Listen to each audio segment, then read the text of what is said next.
Hello दोस्तों, नमस्कार, good evening. आप सभी का बहुत बहुत स्वागत है जी। कैसे हैं आप सभी लोग? तो चलिए दोस्तों, फिर से हम लेकर के आ गए हैं बीपीएससी शिक्षक भर्ती का हिस्ट्री का दोस्तों ज़बरदस्त मैराथन क्लास। और दोस्तों यहाँ पर टोटल 80 सवाल हम लोग यहाँ पर देखेंगे। बहुत ही महत्वपूर्ण सवाल है हिस्ट्री का दोस्तों। ये दूसरा मैराथन क्लास है। इसका पहला मैराथन क्लास अगर आप नहीं देखे हैं तो जरूर देख लीजिएगा।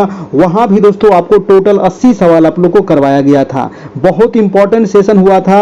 आप पीछे वाला क्लास भी देख लीजिएगा। और इसके अलावा ज्योग्राफी का भी आप लोग को मैराथन करवाया गया है, पॉलिटी का भी मैराथन करवाया गया है। तो जो भी आपका सब्जेक्ट हो उसको आप जरूर एक बार देख लीजिएगा, ठीक है। एक बार दो बार देख लीजिएगा, आपको पूरा याद हो जाएगा। अगर आप नहीं देखना चाहते हैं तो आप पीडीएफ के माध्यम से भी पढ़ सकते हैं। पीडीएफ से पढ़ लीजिएगा, वहां से भी आप लोग को काम हो जाएगा। क्योंकि दोस्तों ये सारे सवाल आपको एनसीईआरटी एससीईआरटी बेस्ड है। बहुत महत्वपूर्ण सवाल है। ये हिस्ट्री का आपका मैराथन नंबर टेस्ट नंबर दूसरा है। और ज्योग्राफी का दोस्तों 3 मैराथन हो गया है। पॉलिटी का अभी तक 1 मैराथन हुआ है। और ये हिस्ट्री का आपका दूसरा मैराथन है। उसके अलावे भी मैंने आपको पूरा एनसीईआरटी करवा दिया हूं, ठीक है। पूरा आपको दोस्तों एनसीईआरटी 6 से 10 तक आप लोगों को पूरा चैप्टर वाइज करवाया गया है। हिस्ट्री हो, ज्योग्राफी हो, पॉलिटी हो, इकोनॉमिक्स हो, ये भी आपको दे दिया जाएगा अगर आप पीडीएफ से पढ़ना चाहते हैं तो, ठीक है। तो ये आज का टेस्ट है दोस्तों। और ये टेस्ट आपका है। अगर आपका पीडीएफ चाहिए तो पीडीएफ आपको इस नंबर पे मिल जाएगा। ओनली 251 इसमें चार्ज है। तो 251 आपको इस नंबर पे करके फोन पे, गूगल पे, पेटीएम किसी भी माध्यम से पे करके हमको व्हाट्सएप कर दीजिएगा। आपको व्हाट्सएप पे सारे मटेरियल प्रोवाइड करा दिए जाएंगे 10 मिनट के अंदर। तो ये रहा दोस्तों। चलिए शुरू करते हैं आज का क्लास। चलिए, कैसे हैं आप सभी लोग जी? गुड इवनिंग सभी लोगों को। फटाफट सभी लोग आ जाइए। 9 बज गई है और 9 बजे से आपकी डेली क्लास होती है, 9 बजे रात में, यानी 9 PM से बिल्कुल आपको रेडी रहना है। डेली दोस्तों मैराथन सेशन अभी फिलहाल चलेगी एग्जाम तक आपकी। तो चलिए आज का पहला सवाल देख लेते हैं कि निम्न में से किसने सर्वप्रथम भारत के साथ व्यापार संबंध स्थापित किए थे? जी हाँ दोस्तों, तो भारत के साथ सबसे पहले जो व्यापार संबंध स्थापित हुआ था वो पुर्तगालियों के साथ हुआ था। क्योंकि पुर्तगाली ही दोस्तों भारत में सबसे पहले आया था। और ये कब आया था? तो ये रहा आपका केरल। और केरल के दोस्तों कालीकट में आया था। ये कब आया था मेरे भाई साहब? तो 1498 ईस्वी में ये आपका कालीकट आपको पहुंचा था, ठीक है। केरल के कालीकट तट पे दोस्तों पहुंचा था आपका, याद रखना है। और ये व्यक्ति कौन था? तो इस व्यक्ति का नाम था वास्को डी गामा, है ना। तो भारत आने वाला पहला यूरोपीय शक्ति कौन था? पुर्तगाली था। और पुर्तगाली नाविक कौन था? वास्को डी गामा था। ये 1498 ईस्वी को भारत में सर्वप्रथम कालीकट में आपको पहुंचा था। और भारत में पुर्तगालियों का पहला गवर्नर कौन था दोस्तों? जल्दी से बताना है कि भारत में पुर्तगालियों का पहला गवर्नर, अगर पहला गवर्नर पूछे तो आप आंसर करना है अल्मीदा। जी हाँ दोस्तों, अल्मीदा जो था ये पहला गवर्नर था पुर्तगालियों का भारत में। अगर आपसे पूछा जाए कि भारत में पुर्तगालियों ने अपनी पहली व्यापारिक कोठी कहाँ खोला था, तो पहली व्यापारिक कोठी दोस्तों ये कोचीन में ही खोला था। कब खोला था मेरे भाई साहब? तो कब खोला था? ये 1502 ईस्वी में आपको ये खोला था, ठीक है। चलिए दोस्तों अगला सवाल अब चलते हैं। वीडियो को लाइक कर देना है एक बार सभी लोगों को। 9 बजे आपको बिल्कुल तैयार हो जाइएगा। 9 बजे से ही आपकी डेली बिल्कुल क्लास चलती है। प्रश्न कह रहा है कि वास्को डी गामा भारत कब आया था? तो अभी ने बताए, लेकिन अभी तो बताए आपको कि 1498, पूरा डेट तो बताइए मेरे भाई। तो 17 मई, है ना, 17 मई 1498 को दोस्तों ये भारत आपको पहुंचता है। और भारत में कहां पहुंचता है? कालीकट पहुंचता है। याद रखिएगा दोस्तों, कालीकट आपको ये पहुंचता है। चलिए अगला प्रश्न है आपका, इसका आंसर क्या हो जाएगा? 1498 ईस्वी। भारतीय वन अधिनियम पारित कब हुआ था? देखिए यहाँ पर दोस्तों टोटल 80 सवाल है, तो थोड़ा सा हम फास्ट भी चलेंगे, है ना। और आप लोग अपना अपना जवाब देते चलिएगा। जो भी आपसे सवाल किया जाएगा उसका फटाफट आप लोग कमेंट करते चलना है, क्योंकि आपको याद हो जाएगा कमेंट करने से जी। भारतीय वन अधिनियम कब पारित हुआ था? तो वन अधिनियम पारित हुआ था मेरे भाई साहब 1865 ईस्वी में। कब पारित हुआ था? 1865 में पारित हुआ था दोस्तों। और भारत में वर्तमान में कितने प्रतिशत वन है, तो 24.62% जो दोस्तों वर्तमान में भारत में वन है। कितना प्रतिशत वन होना चाहिए दोस्तों, तो 33% वन होना चाहिए पर्यावरण संतुलन रहने के लिए। ठीक है, पर्यावरण के लिए 33% वन क्षेत्र होना चाहिए। पर्यावरण एवं वन मंत्रालय कब बनाया गया था दोस्तों, 1985 में बनाया गया था पर्यावरण एवं वन मंत्रालय। ये भी आपको याद रखना है। इसका आंसर क्या हो जाएगा, 1865 में भारतीय वन अधिनियम पारित किया गया था। अगला प्रश्न चलते हैं आपका 4 नंबर कि मीन कैंप का लेखक कौन था। देखिए, मीन कैंप बहुत महत्वपूर्ण पुस्तक है और इसके जो लेखक थे आपको पता होगा, हिटलर थे। कौन थे, हिटलर थे दोस्तों मीन कैंप के लेखक, है ना। और ये हिटलर दोस्तों, हिटलर का एक और पुस्तक इसी को कहा जाता है मेरा संघर्ष, है ना। मेरा संघर्ष हिटलर का पुस्तक था। हिटलर के बारे में पूछा जाता है कि हिटलर जो थे ये जर्मनी के चांसलर कब बने थे। इसका आंसर तो ए हो जाएगा, जर्मनी का चांसलर बनते हैं 1933 ईस्वी में। हिटलर की मृत्यु कब होती है, 1945 ईस्वी में हिटलर की मृत्यु होती है। याद रखना है दोस्तों, है ना, हिटलर की मृत्यु भी याद रखना है। और ये आपका जो चांसलर बना था ये जर्मनी का, ये भी आपको याद रखना है। अगला प्रश्न चलिएगा, प्रश्न नंबर है आपका 5 नंबर कि प्रथम विश्व युद्ध किस वर्ष आरंभ हुआ था। तो बहुत आसान प्रश्न है कि प्रथम विश्व युद्ध आरंभ हुआ था। आप दो ही ऑप्शन से आप जवाब दे सकते हैं। 1914 ईस्वी में ये आरंभ हुआ था प्रथम विश्व युद्ध। और कब तक चला था, तो 1918 तक चला था, है ना। तो ये आरंभ हुआ था 28 जून 1914 को दोस्तों प्रथम विश्व युद्ध। और दोस्तों ये आरंभ काहे हुआ था, तो काहे हुआ था इसका कारण क्या था जी, तो ऑस्ट्रिया के राजकुमार, है ना। कौन था भाई, ऑस्ट्रिया का राजकुमार कौन था, तो ऑस्ट्रिया के जो राजकुमार थे वो थे फर्डिनेंड की हत्या कर दी गई थी। ठीक है, इसके वजह से ही दोस्तों ये युद्ध आपका शुरुआत हुआ था, है ना। 28 जून को हत्या किया गया था और ये युद्ध शुरुआत हो जाता है 28 जुलाई से, है ना। 28 जून को हत्या हुआ था, 28 जुलाई 1914 से ये युद्ध आपका प्रारंभ हो जाता है। अगला प्रश्न है आपका 6 नंबर कि किसने कहा था मैं ही राज्य हूँ।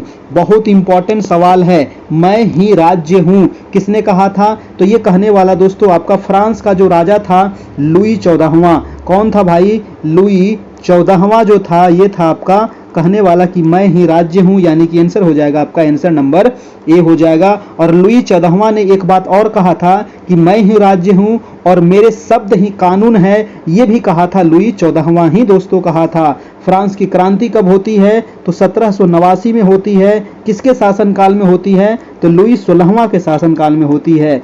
अगला प्रश्न है दोस्तों आपका 7 नंबर कि बोस्टन की चाय पार्टी की घटना कब घटी थी। जल्दी से बताइए, बोस्टन की चाय पार्टी, तो बोस्टन की चाय पार्टी की जो घटना घटी थी ये हुई थी 1773 ईस्वी में, है ना। कब हुई थी, 1773 में हुई थी। और बोस्टन की चाय पार्टी के नायक कौन थे, जल्दी बताइए इसके नायक कौन थे, मतलब कि हीरो कौन थे भाई। तो इसके जो नायक थे ना उसका नाम था सैमुअल एडम्स। क्या नाम था, सैमुअल, नाम याद रखना है। नाम आप लोग को कमेंट करिएगा, है ना, लिखिएगा तो लिखने से याद हो जाएगा। सैमुअल एडम्स जो थे दोस्तों ये थे आपको चाय पार्टी घटना के नायक, है ना, याद हो गया। अगर आपसे पूछा जाए दोस्तों कि अमेरिकी स्वतंत्रता संग्राम की घोषणा कब हुआ था, तो 4 जुलाई 1776 को हुआ था। अमेरिका ने स्वतंत्रता की घोषणा किया था। और दोस्तों अमेरिका जो स्वतंत्रता प्राप्त किया था, सोचिए 76 में घोषणा किया स्वतंत्रता का। और दोस्तों ये अमेरिका स्वतंत्र कब हो गया, 1783 में अमेरिका स्वतंत्र भी हो गया, ये भी आप याद रखना है। 4 जुलाई को क्या मनाया जाता है, तो अमेरिका अपना स्वतंत्रता दिवस मनाता है 4 जुलाई को। और दोस्तों 4 जुलाई को मनाता है। और यूएसए की संविधान जो लागू होती है, यानी अमेरिका की जो संविधान कब लागू होती है, 1789 में दोस्तों आपका इसका संविधान लागू होता है। 83 में आजाद हुआ था, है ना, 1789 में इसका संविधान लागू हो जाता है। और भारत का संविधान तो आपको पता होगा 26 जनवरी 1950 को लागू होता है। अगला प्रश्न है आपका 8 नंबर। 8 नंबर सवाल है कि अमेरिकी महाद्वीप की खोज किसने की थी। जी हाँ दोस्तों, वो बंदा निकला था भारत की खोज करने, पहुंच गया अमेरिका और वो अमेरिका का खोज कर दिया। और उस व्यक्ति का क्या नाम था, तो कोलंबस नाम था। क्या नाम था, कोलंबस नाम था दोस्तों अमेरिका महाद्वीप की खोज करने वाला, याद रखना है। और कोलंबस ने दोस्तों अमेरिका की खोज कब की थी, तो 1492 में, है ना, 1492 में 1492 में क्रिस्टोफर कोलंबस ने दोस्तों अमेरिका की खोज की थी, ये भी आपको याद रखना है। और क्रिस्टोफर जो कोलंबस था दोस्तों, ये कहाँ के निवासी था, तो 1492 में खोज किया था। ये निवासी जो था आपका इटली का निवासी था।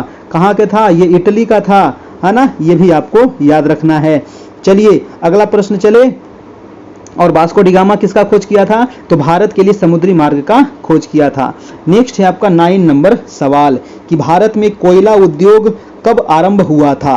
अब बताइए दोस्तों कि भारत में कोयला उद्योग, कोयला जो पाया जाता है ये किस चट्टान में पाया जाता है, तो ये तो आपको पता है कि अब सादी चट्टान में कोयला पाया जाएगा आपका, है ना। और अब सादी को ही कहा जाता है परतदार चट्टान आपका, ये भी आपको पता होगा। भारत में जो कोयला पाया जाता है दोस्तों, ये दामोदर घाटी क्षेत्र में सबसे ज्यादा आपको पाया जाता है। कोयला उद्योग आरंभ कब हुआ था, ये आरंभ हुआ था 1814 ईस्वी में। आंसर हो जाएगा आपका, आंसर नंबर बी हो जाएगा, है ना। कोयला को ही दोस्तों जीवाश्म ईंधन के भी इसको कहा जाता है ना। कोयला को ही क्या कहा जाता है, जीवाश्म ईंधन कहा जाता है। और भारत में जो सर्वाधिक जो महत्वपूर्ण कोयला है दोस्तों, ये दामोदर घाटी क्षेत्र वाला ही कोयला है, क्योंकि ये जो कोयला है दोस्तों ये गोंडवाना समूह का कोयला है, इसीलिए सबसे ज्यादा महत्वपूर्ण है। गोंडवाना का नाम आपको याद होगा दोस्तों, है ना, गोंडवाना आपको पता होगा। चलिए आगे है कि रानीगंज और झरिया जो क्षेत्र था, है ना, रानीगंज किस लिए प्रसिद्ध है, तो सीधा पूछा गया है कई बार क्वेश्चन कि रानीगंज किस लिए प्रसिद्ध है, कोयला के लिए। झरिया किस लिए प्रसिद्ध है दोस्तों, तो ये भी आपका कोयला के लिए ही प्रसिद्ध है, याद रखना है। चलिए जी, चीन जो है ना कोयला उत्पादन में प्रथम स्थान है, याद रखना है। अगला प्रश्न है दोस्तों आपका 10 नंबर सवाल। प्रश्न कह रहा है कि कांग्रेस ने किस तिथि को पूर्ण स्वतंत्रता दिवस मनाया था। देखिए पूर्ण स्वतंत्रता दिवस कांग्रेस जो मनाया था, ये दोस्तों आपका मनाया था 1929 में, है ना। 19 देखिए एक घटना होती है, कांग्रेस तो मनाया था आपको 26 जनवरी 1930 को, है ना। एक घटना होती है, कौन सी घटना थी ये दोस्तों, घटना नहीं कहेंगे इसको, ये कहेंगे हम दोस्तों कांग्रेस का लाहौर अधिवेशन हुआ था, है ना। कांग्रेस का लाहौर अधिवेशन होता है ना 31 दिसंबर 1929 को। कहाँ होता है, लाहौर में, रावी नदी के तट पर होता है, पंडित जवाहरलाल नेहरू जी के अध्यक्षता में। और इस लाहौर अधिवेशन में ही दोस्तों पूर्ण स्वराज की मांग की जाती है ना, पूर्ण स्वराज की मांग की जाती है। और ये भी घोषणा किया जाता है कि जो 26 जनवरी जो आने वाला है 1930 को, इसी दिन हम लोग क्या मनाएंगे, स्वतंत्रता दिवस मनाएंगे। और इसीलिए भारत का जो संविधान था दोस्तों, ये 26 जनवरी 1930 को ही लागू होता है, क्योंकि हमारा जो संविधान था ये 26 नवंबर 1949 को बन के तैयार हो गया था, लेकिन लागू जो होता है संविधान हमारा 26 जनवरी 1930 को ही लागू होता है। 26 जनवरी 1950 को लागू होता है हमारा संविधान, है ना। क्यों, क्योंकि 26 जनवरी 1930 को, है ना, ये आपका घोषणा हुआ था कि स्वतंत्रता दिवस मनाया जाएगा, ठीक है, इसीलिए आपका। अगला प्रश्न है आपका 11 नंबर कि लखनऊ समझौता कब हुआ था। बहुत इंपॉर्टेंट है लखनऊ समझौता। लखनऊ समझौता है दोस्तों आपका 1916 ईस्वी में, है ना। 1916 में होता है दोस्तों लखनऊ समझौता। और लखनऊ समझौता के द्वारा क्या होता है भाई साहब, तो ये जो नरम दल, है ना, नरम दल और गरम दल के बीच में जो झगड़ा हो गया था, ये क्या हो गया, दोनों में क्या हो गया, पैचअप हो गया, यानी कि दोनों में एकता हो गया। दोनों क्या हो गया भाई साहब, दोनों मिल गए, नरम दल और गरम दल, है ना जी, याद रखना है। कांग्रेस पार्टी दो भाग में कब बटा था, यानी कि नरम दल और गरम दल में कब बटा था, तो नरम दल और गरम दल में बटा था आपका 1907 ईस्वी में दोस्तों हुआ था आपका, है ना, सूरत अधिवेशन। तो सूरत अधिवेशन में ये दोनों अलग होता है और 16 में जाकर के दोनों मिल जाते हैं, ये भी आपको याद रखना है। अगला प्रश्न चलते हैं, प्रश्न नंबर हो जाएगा 12 नंबर। तो इसका आंसर क्या हो जाएगा जी, लखनऊ समझौता 1916 में। नेक्स्ट प्रश्न है आपका 12 नंबर कि जिनेवा समझौता किस वर्ष हुआ था। देखिए जिनेवा समझौता की बात करें तो जिनेवा समझौता का जो संबंध है ये वियतनाम के विभाजन से है ना। इसका जो संबंध किससे है दोस्तों, वियतनाम, है ना, वियतनाम के संबंध से, वियतनाम के विभाजन से इसका संबंध है, ठीक है, वियतनाम के विभाजन से इसका संबंध है जिनेवा समझौता। और ये होता है आपका 1954 ईस्वी में, ठीक है, 1954 ईस्वी में होता है। अगला प्रश्न चलिएगा 13 नंबर कि फ्रेंच इंडो चाइना की स्थापना किस वर्ष की गई थी। देखिए फ्रेंच इंडो चाइना की जो स्थापना होती है ये दोस्तों होती है कब जी, तो ये होती है 1887 ईस्वी में। कब होती है, 1887 में होती है। ऑप्शन नंबर डी हो जाएगा, फ्रेंच इंडो चाइना की स्थापना, है ना, ये ही आपको याद रखना है। अगला प्रश्न है आपका 14 नंबर। प्रश्न है कि 1917 की पहली रूसी क्रांति को किस नाम से जाना जाता है। देखिए रूसी क्रांति, है ना, रूसी क्रांति होता है दोस्तों आपको 1917 ईस्वी में, है ना, नवंबर 1917 में दोस्तों होता है आपका रूसी क्रांति, याद रखना है। और इसी को दोस्तों कहा जाता है आपको कौन से क्रांति, तो फरवरी की क्रांति भी इसको कहा जाता है, ठीक है, फरवरी की क्रांति भी इसको कहा जाता है। और फरवरी 1917 में हुआ था ये दोस्तों, नवंबर नहीं, फरवरी 1917 में हुआ था, इसीलिए इसको फरवरी की क्रांति भी कहते हैं। अगर आपसे पूछा जाए कि बोल्शेविक क्रांति कब हुई थी, जल्दी से बताइए, बोल्शेविक क्रांति कब हुई थी। बोल्शेविक क्रांति जो हुई थी दोस्तों, ये हुई थी आपको नवंबर 1917 में, है ना, नवंबर 1917 में होती है बोल्शेविक क्रांति, ये भी आप याद रखना है। और इस क्रांति के नेता कौन थे दोस्तों, तो इस क्रांति के जो नेता थे वो लेनिन थे, आपके ध्यान रखिएगा, है ना। और रूसी क्रांति के द्वारा दोस्तों किसका अंत हुआ था, तो जार का अंत हुआ था ना, क्योंकि यहाँ के जो शासक थे उसको जार कहा जाता था, ये जार का यहाँ से अंत हुआ था आपका, याद रखिएगा। अगला है कि फ्रैंकफर्ट की संधि किस वर्ष हुई थी। देखिए फ्रैंकफर्ट की संधि कब हुई थी, जल्दी से बताना है आपको, है ना। फ्रैंकफर्ट की संधि हुई थी, कब हुई थी, 1871 में हुई थी फ्रैंकफर्ट की संधि। ऑप्शन हो जाएगा आपका डी नंबर। अगर आपसे पूछा जाए दोस्तों सेडान का युद्ध, जल्दी से बताइए, सेडान, है ना, सेडान का जो युद्ध हुआ था ये कब हुआ था, तो 1870 में हुआ था सेडान का युद्ध। और किसके बीच हुआ था, तो ये हुआ था आपका फ्रांस प्लस जर्मनी के बीच में हुआ था सेडान का युद्ध, कई बार पूछा गया है। सेडान के युद्ध में दोस्तों किसकी पराजय होती है, तो फ्रांस का क्या होता है, हार होता है, जर्मनी का जीत होता है, याद रखिएगा। 1870 में आपका ये हुआ था। चलिए और देखिए सेडान के युद्ध के बाद ही दोस्तों आपका 1871 में फ्रैंकफर्ट की संधि होती है आपका, है ना, 1871 में फ्रैंकफर्ट की संधि होती है, किसके बीच में, तो फ्रांस और जर्मनी के बीच में ये फ्रैंकफर्ट की संधि होती है। तो ये भी पूछ सकता है कि फ्रैंकफर्ट की संधि किसके बीच हुआ था, तो फ्रांस और जर्मनी के बीच में। और सेडान का युद्ध के बाद ही हुआ था, तो सेडान का युद्ध हुआ था 1870 में, फ्रांस की इसमें हार होती है, याद रखना है। अगला प्रश्न है आपका 16 नंबर। प्रश्न कह रहा है कि भारत के समुद्री मार्ग की खोज किसने की थी। तो ये तो सवाल आपका देखिए रिपीट हो गया है कि भारत में जो समुद्री मार्ग था इसका खोज किया गया था वास्को डी गामा के द्वारा। कब किया गया था, 17 मई 1498 को इसकी खोज की गई थी, याद रखिएगा, है ना। और ये कहाँ पहुंचा था, तो ये दोस्तों कालीकट पहुंचा था, किसके दरबार में, तो जमोरिन के दरबार में पहुंचा था। यहाँ का राजा कौन था, जमोरिन था दोस्तों, याद रखना है। चलिए अगला प्रश्न देखते हैं, प्रश्न नंबर हो जाएगा आपका 17 नंबर। प्रश्न कह रहा है कि गांधी जी के विदेशी वस्तुओं के बहिष्कार के आंदोलन का लक्ष्य क्या था। देखिए गांधी जी जो थे विदेशी वस्तुओं का बहिष्कार किए थे, आखिर इसका जो बहिष्कार किए थे विदेशी वस्तु का, इसका लक्ष्य क्या था। इसका जो लक्ष्य ये था ना कि जो भारत के कुटीर उद्योग हैं उसको प्रोत्साहन करना, है ना, भारत के कुटीर उद्योग का प्रोत्साहन करना मेन इनका लक्ष्य था, है ना। चलिए तो इसका आंसर क्या हो जाएगा जी, आंसर नंबर हो जाएगा आपका डी नंबर, आपका बिल्कुल सही हो जाएगा। अगला सवाल चलिएगा आपका 18 नंबर।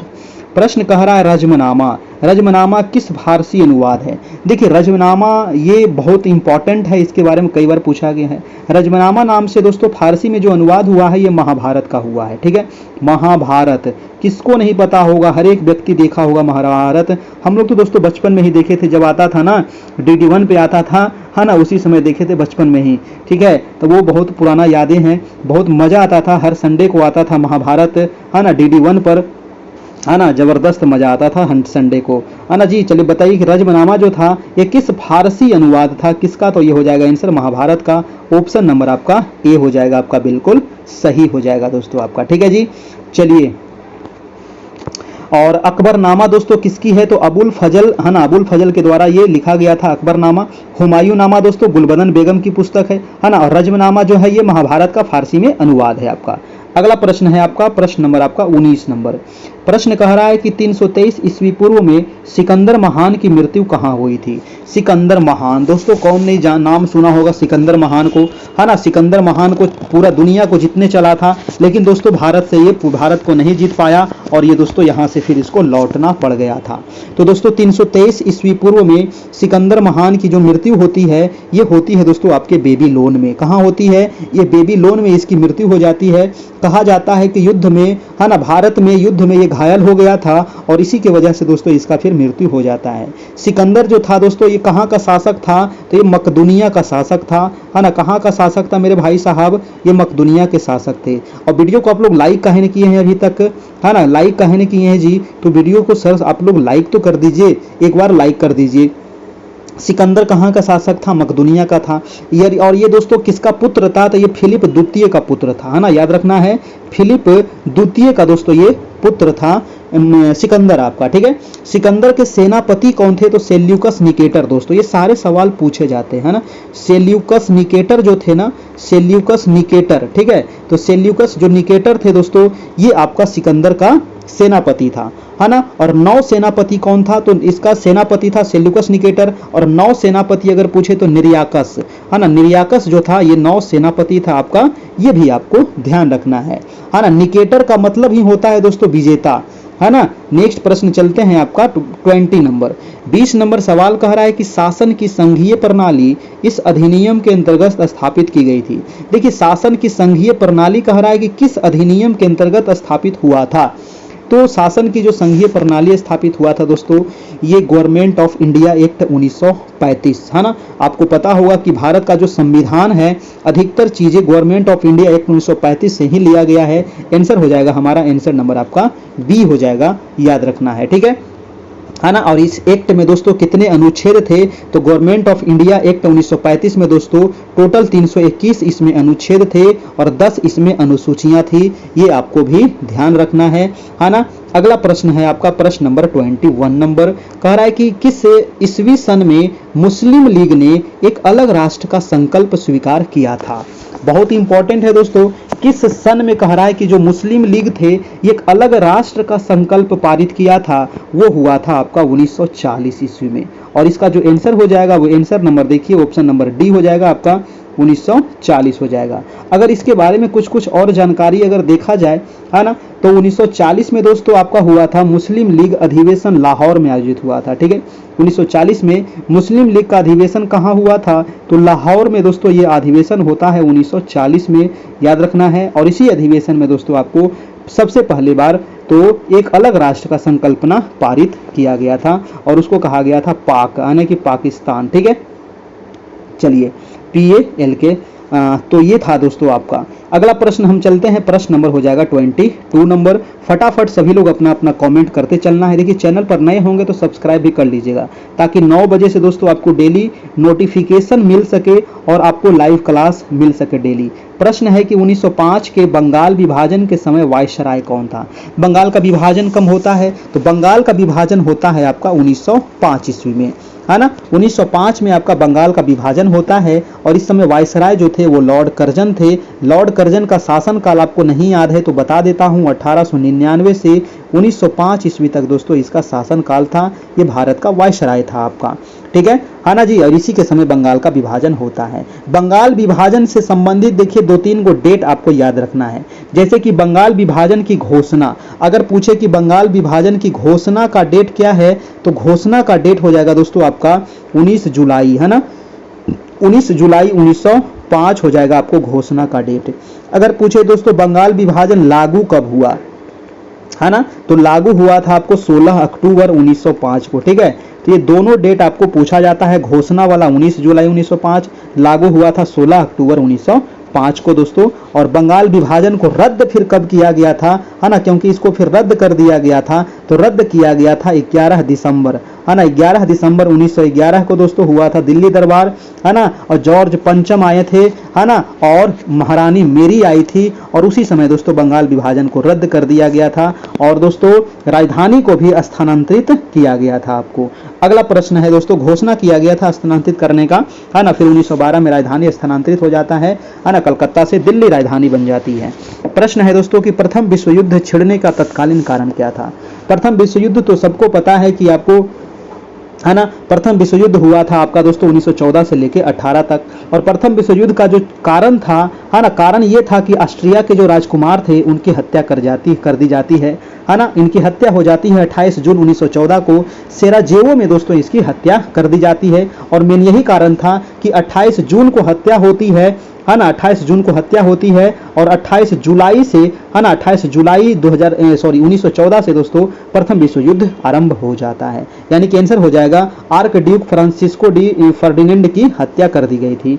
अगला प्रश्न देखिए दोस्तों आपका 24 नंबर प्रश्न है कि बुद्ध ने अपना प्रथम संदेश कहां पर दिए थे। देखिए बुद्ध जो थे बहुत इंपॉर्टेंट, बुद्ध से आपको 1 से 2 सवाल आपको 100% पूछा जाएगा, है ना। तो बुद्ध ने अपना प्रथम उपदेश दिए थे दोस्तों सारनाथ के ऋषिपत्तनम में, है ना। सारनाथ में दिए थे, है ना। आपको ऋषिपत्तनम नहीं रहता है, सारनाथ ऑप्शन में रहेगा, है ना। तो ज्यादा डीप में जाकर के ऋषिपत्तनम भी आप मार सकते हैं। अगर ऋषिपत्तनम है तो ऋषिपत्तनम करिए, नहीं तो सारनाथ तो रहेगा ही, आपको रहेगा, है ना। तो ये यूपी में पड़ता है दोस्तों, उत्तर प्रदेश में है आपको सारनाथ।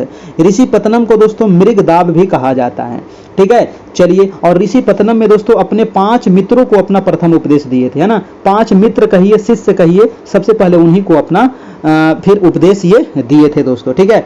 चलिए, बौद्ध धर्म में इसे क्या कहा जाता है, जो प्रथम उपदेश दिए थे इसी को कहा जाता है दोस्तों धर्म चक्र परिवर्तन, है ना। धर्म चक्र प्रवर्तन कहा जाता है इसी को, जो प्रथम उपदेश दिए थे दोस्तों, ये भी आपको पूछा जाता है। जब ये गृह त्याग किए थे, है ना, जब ये गृह त्याग किए थे तो इसको क्या कहा जाता था, तो गृह त्याग किए थे तो इसको कहते थे महाभिनिष क्रमण कहा जाता है गृह त्याग को, है ना। बुद्ध के बचपन का क्या नाम है जी, तो बुद्ध के बचपन का नाम है सिद्धार्थ, याद रखना है। और इनका एक पुत्र भी था, इसके पुत्र का क्या नाम था, राहुल नाम था इनके, एक पुत्र का नाम था राहुल, है ना। चलिए, और बुद्ध के पिता का नाम क्या था, शुद्धोधन, और इनकी माता का क्या नाम था, महामाया। चलिए, नेक्स्ट प्रश्न है दोस्तों आपका 25 नंबर, है ना। बुद्ध के माता जी का मृत्यु हो जाता है, फिर इनके जो मौसी थी गौतमी, इन्होंने ही इसका लालन पालन करते हैं। अगला प्रश्न है दोस्तों कि भारत में प्रकाशित होने वाला प्रथम समाचार पत्र कौन था। देखिए, भारत में प्रथम समाचार पत्र पूछ रहा है प्रकाशित होने वाला, और ये प्रकाशित हुआ था आपके सर 1780 ईस्वी में। कब सर प्रकाशित हुआ था, 1780 में सर ये प्रकाशित हुआ था है बंगाल गजट के नाम से आपका, ठीक है। दी बंगाल गजट के नाम से ये आपका भारत में प्रकाशित होता है प्रथम समाचार पत्र। और कब हुआ था, 1780 में, और किसने किया था, तो जेम्स हिक्की के द्वारा ये प्रथम प्रकाशित किया गया था आपका, ठीक है। चलिए, तो ये सारे आपको ध्यान में रखना पड़ेगा। अगला प्रश्न देखिए, प्रश्न नंबर आपका 26 नंबर 26 है कि दयानंद सरस्वती ने प्रथम आर्य समाज 1875 ईस्वी में कहाँ किए थे। देखिए, आर्य समाज की स्थापना किसने किए थे, दयानंद सरस्वती, पहला सवाल बनेगा। कब किए थे, 1875 में, दूसरा सवाल बनेगा। और ये कहाँ किए थे दोस्तों, तो ये किए थे आपको कहाँ जी, तो ये किए थे मुंबई में आपका। ये कई बार आपको सवाल आ चुका है। सबसे पहले तो ये पूछेगा ना कि आर्य समाज की स्थापना किसने किया था, तो स्वामी दयानंद सरस्वती जी किए थे, 1875 में किए थे, याद रखना है ना, 1875 में किए थे। चलिए जी, अगला सवाल देखते हैं। आपका सवाल नंबर है आपका 27 नंबर कि हर्ष का राज कवि कौन था। अब देखिए, हर्ष का राज कवि कौन था, तो हर्ष मतलब हर्ष का राज कवि जो था दोस्तों, इसका नाम था आपका वान भट्ट, है ना। हर्षवर्धन के राज कवि जो थे, हर्ष मने हर्षवर्धन, हाँ, तो हर्षवर्धन के जो राज कवि थे वो थे आपके वान भट्ट। ऑप्शन हो जाएगा आपका सी नंबर। हर्षचरित के लेखक वान भट्ट थे, है ना, याद रखना है। और भारत में किसी राज्य का प्रथम पुस्तक हर्षचरित ही था। हर्षवर्धन के दरबार में दोस्तों कौन रहते थे, तो मयूर रहते थे, ठीक है ना। चलिए, आगे देखते हैं, आगे चलते हैं। अगला प्रश्न है आपका 28 नंबर कि वर्साय की संधि द्वारा किसका मान मर्दन किया गया था। देखिए, वर्साय की संधि द्वारा किसका मान मर्दन किया गया था। वर्साय की संधि कब होता है, तो प्रथम विश्व युद्ध के बाद होता है आपका वर्साय की संधि। और वर्साय की संधि के द्वारा किसका मान मर्दन किया गया था दोस्तों, तो 28 का हो जाएगा आपका जर्मनी का 1920 ईस्वी में। और यही वर्साय संधि के तहत दोस्तों सारा इस पे आरोप थोप दिया गया, है ना, कि तुम्हारे वजह से ही ये सारा इतना जान माल की क्षति हुआ है, बहुत ज्यादा इस पे कर्ज लद गया। और वहीं से समझिए कि आपका वर्साय की संधि से ही आपका द्वितीय विश्व युद्ध मतलब बीज बो दिया गया था, वहीं से आपका वर्साय की संधि से ही दोस्तों आपका, ठीक है। चलिए, तो इसका जो आंसर हो जाएगा आपका आंसर नंबर आपका बी हो जाएगा जर्मनी। अगला प्रश्न है दोस्तों आपका 29 नंबर 29 नंबर है कि तिरंगे को राष्ट्रध्वज के रूप में कब स्वीकार किया गया था। हमारा जो तिरंगा झंडा है ना, तो तिरंगा झंडा को दोस्तों राष्ट्रीय ध्वज के रूप में स्वीकारा कब गया था, ये आपसे सवाल पूछा गया है। बहुत ही इंपॉर्टेंट सवाल है। देखिए तिरंगे को राष्ट्र ध्वज के रूप में दोस्तों सबसे पहले ये स्वीकारा किया गया था तिरंगे को राष्ट्र ध्वज के रूप में 1929 ईस्वी में, है ना। 1929 ईस्वी में लाहौर एक कांग्रेस अधिवेशन में स्वीकार किया गया था। तो आंसर हो जाएगा यहाँ ऑप्शन के अनुसार ए नंबर 1929 ईस्वी में। ठीक है, 1929 में लाहौर के कांग्रेस अधिवेशन में इसको स्वीकार किया गया था, राष्ट्र ध्वज को तिरंगा को राष्ट्र ध्वज के रूप में आपका। ठीक है, और लाहौर कांग्रेस अधिवेशन में दोस्तों यह निर्णय लिया गया था कि प्रत्येक 26 जनवरी को झंडा हम लोग फहराएंगे। और 26 जनवरी 1930 को संपूर्ण देश में दोस्तों स्वाधीनता दिवस मनाया गया था, यानी कि स्वतंत्रता दिवस मनाया गया था 26 जनवरी 1930 को। और यही कारण है कि भारत में जो संविधान लागू हुआ था वो 26 जनवरी 1950 को ही आपको लागू हुआ था। ठीक है, तो ये भी आपको याद रखना है। अगर आपसे पूछा जाए दोस्तों कि संविधान सभा ने झंडा समिति का अध्यक्ष किसको बनाया था, तो झंडा समिति के जो अध्यक्ष बनाए गए थे वो आपको पता होगा JB कृपलानी जी, है ना। JB कृपलानी थे झंडा समिति के अध्यक्ष। याद रखिएगा दोस्तों, कई बार आपको ये सवाल पूछा गया है ना, ये भी आपको याद रखना है ना। चलिए, अगर आपसे पूछा जाए, है ना, अगर आपसे पूछा जाए कि संविधान सभा ने, क्वेश्चन पे थोड़ा सा गौर करना है कि संविधान सभा ने, है ना, तिरंगा झंडा को स्वीकार कब किया, है ना, तिरंगा झंडा को स्वीकार कब किया। संविधान सभा अगर शब्द रहे तब आंसर हो जाएगा आपका 22 जुलाई, है ना, 22 जुलाई 1947 को। ठीक है, 22 जुलाई 1947 को दोस्तों संविधान सभा ने तिरंगा झंडा को स्वीकार किया था, ये भी आपको याद रखना है। और विदेश में झंडा सर्वप्रथम किसने फहराया था, तो मैडम भिखाजी कामा ने दोस्तों सबसे पहले विदेश में झंडा को फहराया था। कब फहराया था, तो 1907 ईस्वी में फहराया था। और कहाँ फहराया था, तो स्टुटगार्ट में फहराया था। ठीक है, तो इतने सवाल आपको पता होना चाहिए, है ना। अगर आप हमारे यहाँ जुड़े हैं तो कम से कम ये सब चीज़ तो मैं डेली रिवीजन करते रहता हूँ, है ना। डेली आप लोग को रिवीजन करवा देंगे तो आपको पूरा यहाँ से याद हो जाएगा। अगला प्रश्न है आपका 30 नंबर कि 1909 के मार्ले मिंटो सुधार किस कारण से विख्यात है। बहुत इंपॉर्टेंट है मार्ले मिंटो सुधार, है ना। मार्ले मिंटो सुधार सीधा पूछा जाएगा कि ये कब हुआ था, 1909 में हुआ था। तो ये पृथक निर्वाचन मंडल के कारण विख्यात है दोस्तों, है ना। ये पृथक निर्वाचन मंडल, मुस्लिमों के लिए अलग निर्वाचन मंडल इसमें व्यवस्था किया गया था। ठीक है, भारतीय परिषद एक्ट 1909 के द्वारा मुसलमानों के लिए अलग से निर्वाचन मंडल की व्यवस्था इसमें किया गया था। इसीलिए दोस्तों ये काफी फेमस है और पूछा जाता है बार बार एग्जाम में आपको, है ना। चलिए अगला प्रश्न हम चलते हैं। प्रश्न है आपका 31 नंबर। 31 कह रहा है दोस्तों कि 1853 ईस्वी में लॉर्ड डलहौजी ने जो पहली टेलीग्राफ लाइन शुरू की वह कहां से कहां तक शुरू किया गया था। जी हां, भारत में जो पहली टेलीग्राफ लाइन शुरू किया गया था दोस्तों, ये शुरू किया गया था 1853 ईस्वी में। और 1853 में जो भारत के, है ना, जो कौन थे, तो उस समय लॉर्ड डलहौजी थे। और लॉर्ड डलहौजी के समय ही हुआ था ये कलकत्ता से आगरा तक, है ना। कहां से कहां तक हुआ था, ये कलकत्ता से दोस्तों आगरा तक आपका ये हुआ था। ये कई बार आपको पूछा गया सवाल है। आंसर क्या हो जाएगा, कलकत्ता से आगरा। ऑप्शन नंबर हो जाएगा आपका डी नंबर। देखिए डलहौजी के समय ना बहुत सारा चीज हुआ था। एक तो टेलीग्राफ लाइन हुआ था, है ना। और 1853 में दोस्तों एक चीज और हुआ था। क्या हुआ था, तो पहली रेलगाड़ी चलाया गया था भारत में, है ना, 1853 में, है ना। पहली रेलगाड़ी मुंबई से लेकर थाने के बीच में मात्र 3400 किलोमीटर के बीच में आपका ये चला था आपका, है ना। तो ये सारी चीज आपको याद रहना चाहिए। अगला है दोस्तों आपका 32 नंबर। इस सिंध को अंग्रेजों ने कब स्वीकार किया था। देखिए जो सिंध है दोस्तों, इसको अंग्रेजों ने स्वीकार किया था 1843 ईस्वी में, है ना। 1843 में इसको स्वीकार किया था। इसका आंसर क्या हो जाएगा, 1843। ऑप्शन नंबर हो जाएगा आपका डी नंबर दोस्तों 32 का आपका। ठीक है, यानी कि सिंध को अंग्रेजों ने 1843 में स्वीकार किया था। ठीक है, सिंध विजय का जो श्रेय जाता है ये चार्ल्स नेपियर को जाता है। किसको जाता है, चार्ल्स दोस्तों नेपियर को जाता है सिंध विजय, है ना। तो ये भी आपको पूछा गया है। अगला प्रश्न चलते हैं आपका 33 नंबर। प्रश्न है कि ईसा पूर्व 2वीं शताब्दी अंत आसपास में कागज बनाने का कला को किसने खोजा था, है ना। सवाल है दोस्तों कि ईसा पूर्व जो 2वीं शताब्दी के अंत में कागज बनाने का जो कला है ये किसने खोजा था। तो कागज बनाने की जो कला खोजा गया था दोस्तों, ये चीनियों के द्वारा खोजा गया था ना। सबसे पहले कागज बनाने का जो साक्ष्य मिला है वो चीन में ही मिला है ना। तो आंसर क्या हो जाएगा आपका, ऑप्शन नंबर आपका ए हो जाएगा। ठीक है, आंसर हो जाएगा आपका ए नंबर, चीनियों के द्वारा दोस्तों ये खोजा गया था। भारत में कागज के रूप में दोस्तों भोजपत्र का प्रयोग किया जाता था, है ना। और अखबारी कागज का सबसे बड़ा अगर उत्पादक पूछा जाए कि अखबारी कागज का, है ना, अखबारी कागज का दोस्तों सबसे बड़ा उत्पादक देश कौन सा है, तो अखबारी कागज का हो जाएगा आपका कनाडा। ये क्वेश्चन भी पूछा जाता है ना, याद रखना है कनाडा दोस्तों, ठीक है जी। अगर पूछे दोस्तों कि वर्ल्ड में, है ना, विश्व में सबसे पहले प्रतियोगिता परीक्षा, जी हाँ बताइए प्रतियोगिता परीक्षा किसने शुरू किया था, तो विश्व में सबसे पहले जो प्रतियोगिता परीक्षा शुरू करने वाला देश था वो था आपका हमारा चाइना, चमगादड़, ठीक है। आंसर हो जाएगा आपका आंसर नंबर चमगादड़, यहाँ पर चीनियों के द्वारा ये शुरू किया गया था। अगर पूछे दोस्तों कि पंचशील समझौता कब हुआ था, है ना, पंचशील समझौता बहुत बार पूछा गया सवाल है। पंचशील समझौता होता है भारत और चीन के बीच में 1954 में होता है आपका पंचशील समझौता, याद रखना है ना। चीन के राष्ट्रपिता कौन है जी, तो चीन के राष्ट्रपिता हैं दोस्तों डॉक्टर सन्यात सेन, ठीक है। डॉक्टर सन्यात सेन जो हैं ये चीन के राष्ट्रपिता कहे जाते हैं। जैसे भारत के महात्मा गांधी जी हैं तो चाइना के डॉक्टर सन्यात सेन हैं। अगला प्रश्न है आपका 34 नंबर। 34 कह रहा है दोस्तों कि अकबर ने पंचमहल का निर्माण जो खंभों के लिए विख्यात है कहां पर बनाया था। देखिए पंचमहल, है ना, पंचमहल का जो निर्माण किए थे ये फतेहपुर सिकरी में किए थे आपका। कहाँ किए थे, फतेहपुर सिकरी, और ये है कहाँ, तो ये उत्तर प्रदेश में है आपका, ठीक है।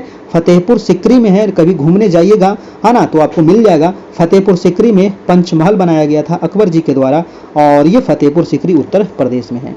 अकबर ने दोस्तों फतेहपुर सिकरी को राजधानी भी बनाया था, 1571 में ये राजधानी भी बनाया था आपका, ये भी आपको याद रखना है ना। और अकबर को दोस्तों, है ना, अकबर को दोस्तों जो पुत्र की प्राप्ति हुई थी किसके आशीर्वाद से हुई थी, ये क्वेश्चन पूछा जाता है। तो सूफी संत जो थे, सूफी संत शेख सलीम चिश्ती के मतलब कि आशीर्वाद से ही दोस्तों आपका इनके पुत्र जो थे सलीम, उनकी मतलब प्राप्ति हुई थी, पुत्र की प्राप्ति हुई थी दोस्तों। और उसी के खुशी में दोस्तों इन्होंने फतेहपुर सिकरी को राजधानी बनाया था आपका, ठीक है। सलीम जो था ना ये जहांगीर के बचपन का नाम था आपका सलीम, ये तो आपको पता ही होगा। चलिए अगला प्रश्न हम देखते हैं। प्रश्न नंबर है आपका 35 नंबर। प्रश्न कह रहा है कि किसने लखनऊ में 1857 के विद्रोह का नेतृत्व किया था। देखिए 1857 का विद्रोह प्रथम स्वतंत्रता संग्राम बीडी सावरकर के द्वारा कहा गया था। और जो प्रथम स्वतंत्रता संग्राम था इसमें 1857 में दोस्तों लखनऊ से कौन यहाँ पर मतलब नेतृत्व किए थे, तो लखनऊ से थे आपके बेगम हजरत महल, है ना, बेगम हजरत महल थे ये लखनऊ से दोस्तों, याद रखना है। ये कई बार आपको पूछा गया सवाल है, ध्यान रखना है आपको, ठीक है। चलिए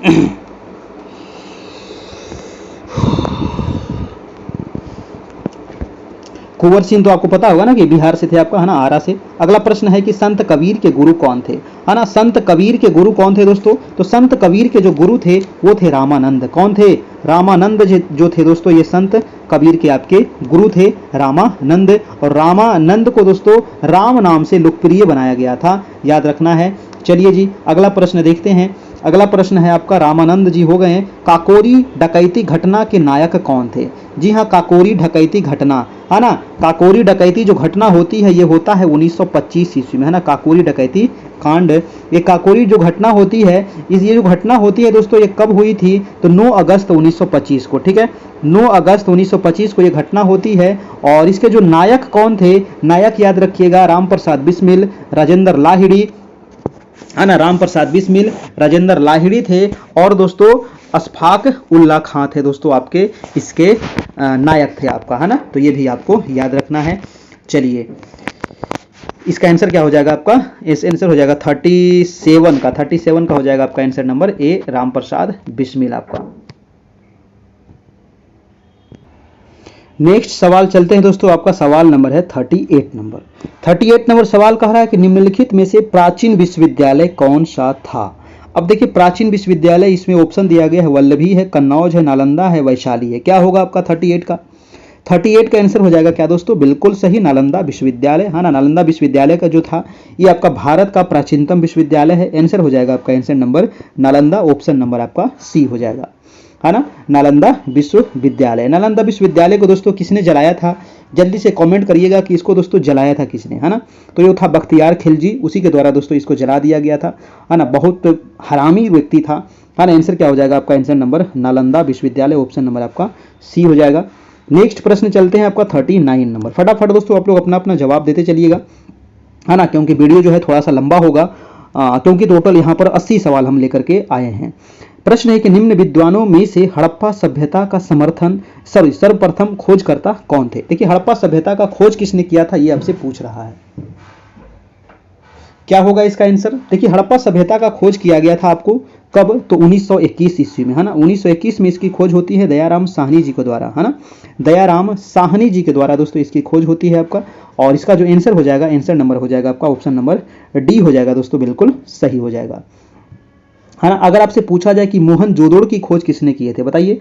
मोहनजोदड़ो, है ना, मोहनजोदड़ो की खोज जो किया गया था ये किसके द्वारा किया गया था, जल्दी से बताइए। और मोहनजोदड़ो की खोज होती है आपका 1922 में, है ना। और ये जो खोज किया गया था मोहनजोदड़ो की दोस्तों, ये हुआ था आपका किसके द्वारा, आर डी बनर्जी के द्वारा, है ना। आर डी बनर्जी के द्वारा दोस्तों आपका खोजा गया था मोहनजोदड़ो का। प्रश्न है आपका 40 नंबर कि औरंगजेब ने किस सिख गुरु की हत्या करवाई थी। औरंगजेब के द्वारा दोस्तों हत्या करवाया गया था सिख गुरु का, है ना। तो वो कौन से सिख गुरु थे, देखिए 2 सिख गुरु की हत्या होती है ना। तो 2 सिख गुरु की जो हत्या होती है, तो औरंगजेब जो करवाया था दोस्तों, ये गुरु तेग बहादुर की हत्या करवाया था। आंसर हो जाएगा आपका answer number B, Guru Tegh Bahadur. और इसकी जो हत्या करवाया था दोस्तों, ये 1675 ईस्वी में, है ना। 1675 में किसने कराया था, औरंगजेब ने, ठीक है। तो 9वें गुरु की हत्या का कारण औरंगजेब के विद्रोही पुत्र राजकुमार अकबर का समर्थन करना था, इसी वजह से इसका हत्या करवाया गया था। और ये थे तेग बहादुर 9वें गुरु आपका, ठीक है। तो ये भी आपको याद रखना है, ठीक है जी। और इसके अलावा दोस्तों गुरु अर्जुन देव जो थे, है ना, गुरु अर्जुन देव जो थे, और इनका जो हत्या कराया जाता है वो जहांगीर के द्वारा कराया जाता है, वो 1606 ईस्वी में, है ना। 1606 ईस्वी में गुरु अर्जुन देव, ठीक है। तो गुरु अर्जुन देव थे दोस्तों, ये 5वें गुरु थे आपके। और इसकी भी हत्या होती है किसके द्वारा, तो दोस्तों हो जाती है इसके जहांगीर के द्वारा, है ना। जहांगीर के द्वारा हत्या कराई गई थी, ठीक है। तो आंसर हो जाएगा इसका आंसर नंबर आपका गुरु तेग बहादुर। अगला प्रश्न चलते हैं 41 नंबर। 41 नंबर का आप लोग फटाफट जवाब दीजिए कि इंग्लैंड में चार्टिस्ट आंदोलन कब हुआ था। जल्दी से बताइए कि इंग्लैंड में चार्टिस्ट आंदोलन कब हुआ था। मैं थोड़ा सा पानी पी लूं, है ना, आप लोग जल्दी से इसका जवाब दीजिएगा।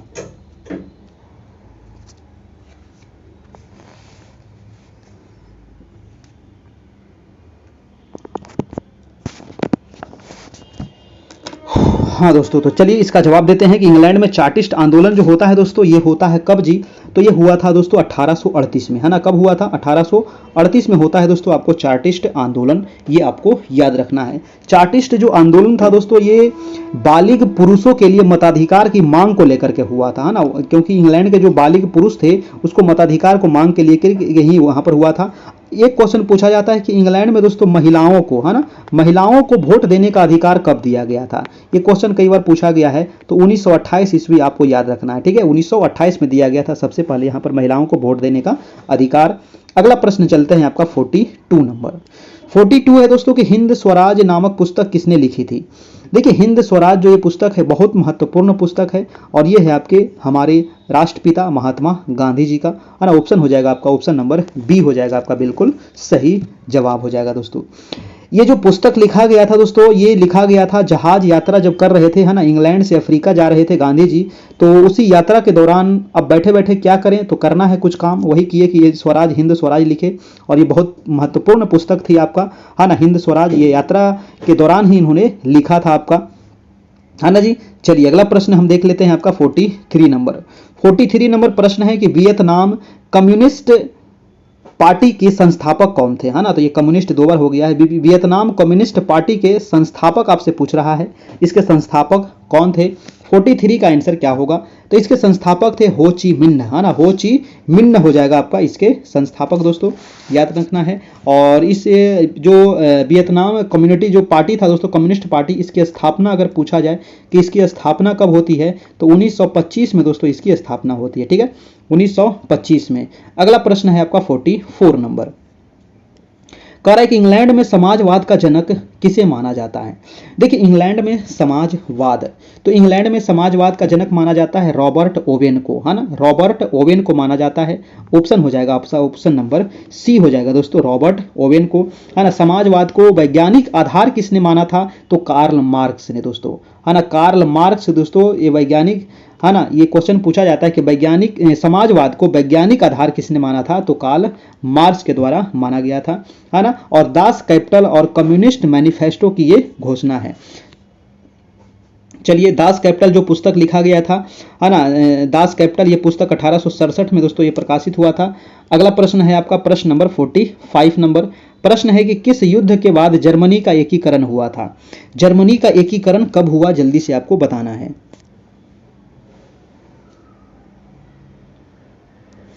तो जर्मनी का ये जो एकीकरण होता है दोस्तों, ये होता है दोस्तों आपका सेडान के युद्ध के बाद, है ना। जर्मनी का एकीकरण जो होता है, आंसर हो जाएगा सेडान के युद्ध के बाद ही जर्मनी का एकीकरण होता है। सेडान का युद्ध अभी आपको बताए थे 1870 में हुआ था। सेडान का युद्ध किसके बीच, तो फ्रांस और जर्मनी के बीच, जिसमें हार होती है दोस्तों आपको फ्रांस की, है ना। फ्रांस की हार होती है और इसमें जर्मनी की जीत होती है। तो ये फ्रांस की हार होती है और उसके बाद दोस्तों 71 में आपका, है ना, 1871 में दोस्तों आपका ये संधि होती है आपका, ठीक है। ये भी आपको याद रखना है, फ्रैंकफर्ट की संधि आपका। अगला प्रश्न है आपका 46 नंबर। फटाफट आप लोग जवाब देते चलिए, वीडियो को लाइक भी करते चलिएगा, है ना। चैनल पर नए होंगे तो सब्सक्राइब भी कर लेना है। इसका अगर पीडीएफ नोट्स चाहिए तो आपको दोस्तों इस नंबर पे मिल जाएगा, ठीक है।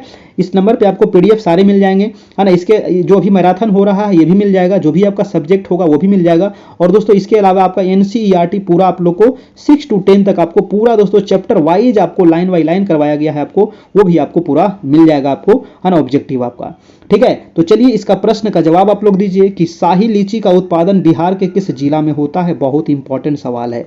अब देखिए हिस्ट्री पढ़ते पढ़ते बीच में आ गया एक ज्योग्राफी, है ना। चलिए कोई बात नहीं है। शाही लीची का जो उत्पादन होता है दोस्तों बिहार में, वो मुजफ्फरपुर में होता है ना। इसको जीआई टैग भी दिया गया है, ये भी आपको याद रखना है, ठीक है। तो लीची जो अनुसंधान केंद्र, अगर पूछा जाए कि लीची अनुसंधान केंद्र कहाँ है, तो लीची अनुसंधान केंद्र भी आपका मुजफ्फरपुर में ही है। अगर पूछे दोस्तों कि मखाना अनुसंधान केंद्र कहाँ है ना, तो मखाना अनुसंधान केंद्र कहाँ है भाई, तो मखाना हो जाएगा आपका दरभंगा में, है ना। दरभंगा में है आपका मखाना अनुसंधान केंद्र, ये भी आपको याद रखना है। अगर पूछा जाए दोस्तों कि जूट का सर्वाधिक उत्पादन कहाँ होता है ना, बिहार में जूट का सर्वाधिक उत्पादन जो होता है ये होता है आपको पूर्णिया में, है ना। पूर्णिया जो जिला है यहाँ होता है सबसे ज्यादा जूट, और किशनगंज भी हो सकता है ऑप्शन में, तो पूर्णिया में ज्यादा होता है, याद रखना है। प्रश्न है दोस्तों कि तिलका मांझी का जन्म कब हुआ था। देखिए तिलका मांझी जी का जो जन्म होता है जल्दी से बताना है, 1750, 1774, 1780, 85 या फिर 1850। इनका जन्म होता है 1750 ईस्वी में, है ना। तिलका मांझी का जन्म 1750 में हुआ था, याद रखिएगा। आंसर हो जाएगा आपका ए नंबर, आपका बिल्कुल सही जवाब 47 का। तिलका मांझी विश्वविद्यालय कहाँ है दोस्तों, तो पूछा जाए कि तिलका मांझी यूनिवर्सिटी कहाँ है ना, तो तिलका मांझी यूनिवर्सिटी जो है दोस्तों ये हो जाएगा आपका कहाँ, भागलपुर में, ठीक है। तो सबको पता होगा, जो भी भागलपुर वाले होंगे तो उनको तो पता ही होगा, लेकिन अलग लोग को नहीं पता होगा, ठीक है जी। अगला प्रश्न है आपका प्रश्न नंबर 48 नंबर 48 कह रहा है कि नाजीवाद किसका समर्थक था। देखिए नाजीवाद किसका समर्थक था, तो नाजीवाद जो समर्थक था दोस्तों ये ऑप्शन है राजतंत्र का, प्रजातंत्र का, और ऑप्शन नंबर सी दिया गया है राज्यों की सर्वोच्चता के सिद्धांत का, या फिर इनमें से कोई नहीं। क्या होगा, देखिए नाजीवाद जो समर्थक था दोस्तों ये सर्वोच्चता के सिद्धांत का समर्थक था, ठीक है। ऑप्शन हो जाएगा आपका सी नंबर, सर्वोच्चता के सिद्धांत का समर्थक था। नाजीवाद एक विचारधारा है, ये भी आपको ध्यान रखना है। नाजीवाद विचारधारा किसके द्वारा लाया गया था, तो हिटलर के द्वारा, है ना। कौन लाया था जी, तो इसको हिटलर ने लाया था आपको नाजीवाद विचारधारा, याद रखना है। और फांसीवादी विचारधारा किसने लाया था दोस्तों, तो मुसोलिनी के द्वारा, है ना। फांसीवादी जो था ये मुसोलिनी था, है ना, और नाजीवादी आपका हिटलर था, ये ध्यान रखना है। अगला प्रश्न है आपका 49 नंबर। प्रश्न है कि प्रथम विश्व युद्ध में किस राष्ट्र की पराजय हुई थी। प्रथम विश्व युद्ध हुआ था 14 से 18 तक, और इसमें पराजय किसकी हुई थी, 49 का क्या हो जाएगा आपका, जर्मनी की, है ना। और वर्साई की संधि के तहत दोस्तों एक तो इसकी हार हुई और इस पर दोस्तों बहुत ज्यादा कर्ज लाद दिया गया था वर्साई की संधि के द्वारा आपका, है ना। वर्साई की संधि कब होता है, मैंने अभी आपसे सवाल पूछा था, आप लोग जवाब दिए थे 28 जून, याद रखना है 28 जून 1919 को होती है दोस्तों वर्साई की संधि। वर्साई की संधि जर्मनी के साथ किया गया था, जो क्या था, अपमानजनक संधि था ये, है ना। इसी की वजह से दोस्तों ये द्वितीय विश्व युद्ध का समझिए कि वहां पर बीज बो दिया गया था। अगला प्रश्न है आपका कि प्रथम स्टेट में कौन आते थे। प्रथम स्टेट, है ना, हिस्ट्री का क्लास 9, है ना, हिस्ट्री का क्लास 9 आप लोग पढ़ाया गया था, तो उसी समय पढ़ाया गया था कि प्रथम स्टेट में कौन आते थे। प्रथम स्टेट, द्वितीय स्टेट, तृतीय स्टेट, है ना, और ये चतुर्थ स्टेट, ठीक है। तो वहां पर दोस्तों आप लोग को बताया गया था प्रथम स्टेट में कौन आते थे, तीन वर्ग में आपको बांटा गया था। प्रथम में आता था दोस्तों जो आपके पादरी वर्ग थे, है ना, जो पादरी थे वो आते थे आपके प्रथम में। द्वितीय में कौन आते थे दोस्तों, कुलीन वर्ग, है ना, ये भी आपको याद रखिएगा। और तृतीय में कौन आते थे, तृतीय में आते थे आपके जो मध्यम वर्ग थे और साधारण वर्ग थे, वो आते थे आपके तृतीय वर्ग में। आंसर क्या हो जाएगा इसका, पादरी हो जाएगा। अगला प्रश्न चलते हैं आपका 51 नंबर। 51 है दोस्तों कि स्वाधीनता के पुत्र पुत्रियां नामक संस्था स्थापित की गई थी।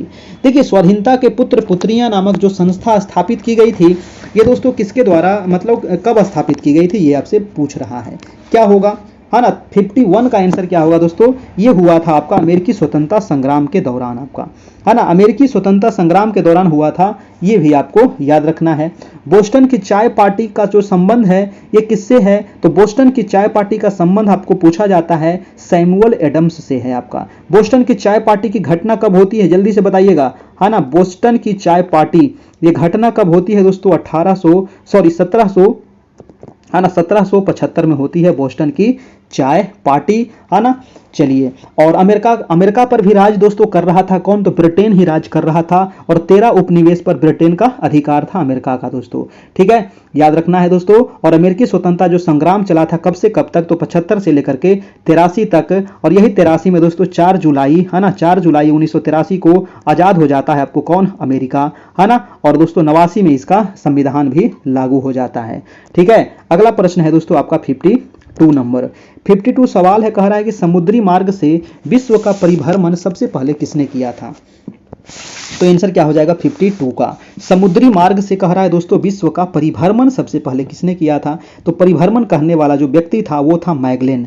कौन था जी, मैगलेन था, सबसे पहले विश्व का परिभ्रमण किया था ये मैगलेन। ऑप्शन हो जाएगा मैगलन, ऑप्शन नंबर, कभी कहीं मैगलेन लिखेगा तो आप घर बनाइएगा नहीं, सब एक ही है ना, तो मैगलेन हो जाएगा, मैगलन हो जाएगा, है ना, ऑप्शन नंबर हो जाएगा आपका बी नंबर, बिल्कुल सही हो जाएगा, ठीक है। चलिए नेक्स्ट प्रश्न है दोस्तों आपका 53 नंबर।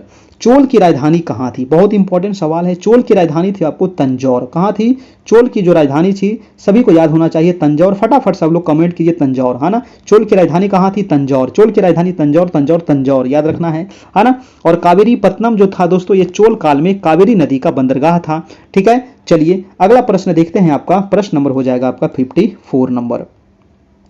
54 सवाल है कि भारतीय राष्ट्रीय कांग्रेस में राष्ट्रीय शब्द किससे प्रभावित है, बताइए। भारतीय राष्ट्रीय कांग्रेस में राष्ट्रीय जो शब्द है ये किससे प्रभावित है, ये आपको बताना है ना। भारतीय राष्ट्रीय कांग्रेस तो प्रभावित है दोस्तों आपको अमेरिका के संसद से, है ना, लेकिन दोस्तों जो कांग्रेस का जो स्थापना हुआ था ये कांग्रेस जो प्रभावित है आपको किससे, वहां से।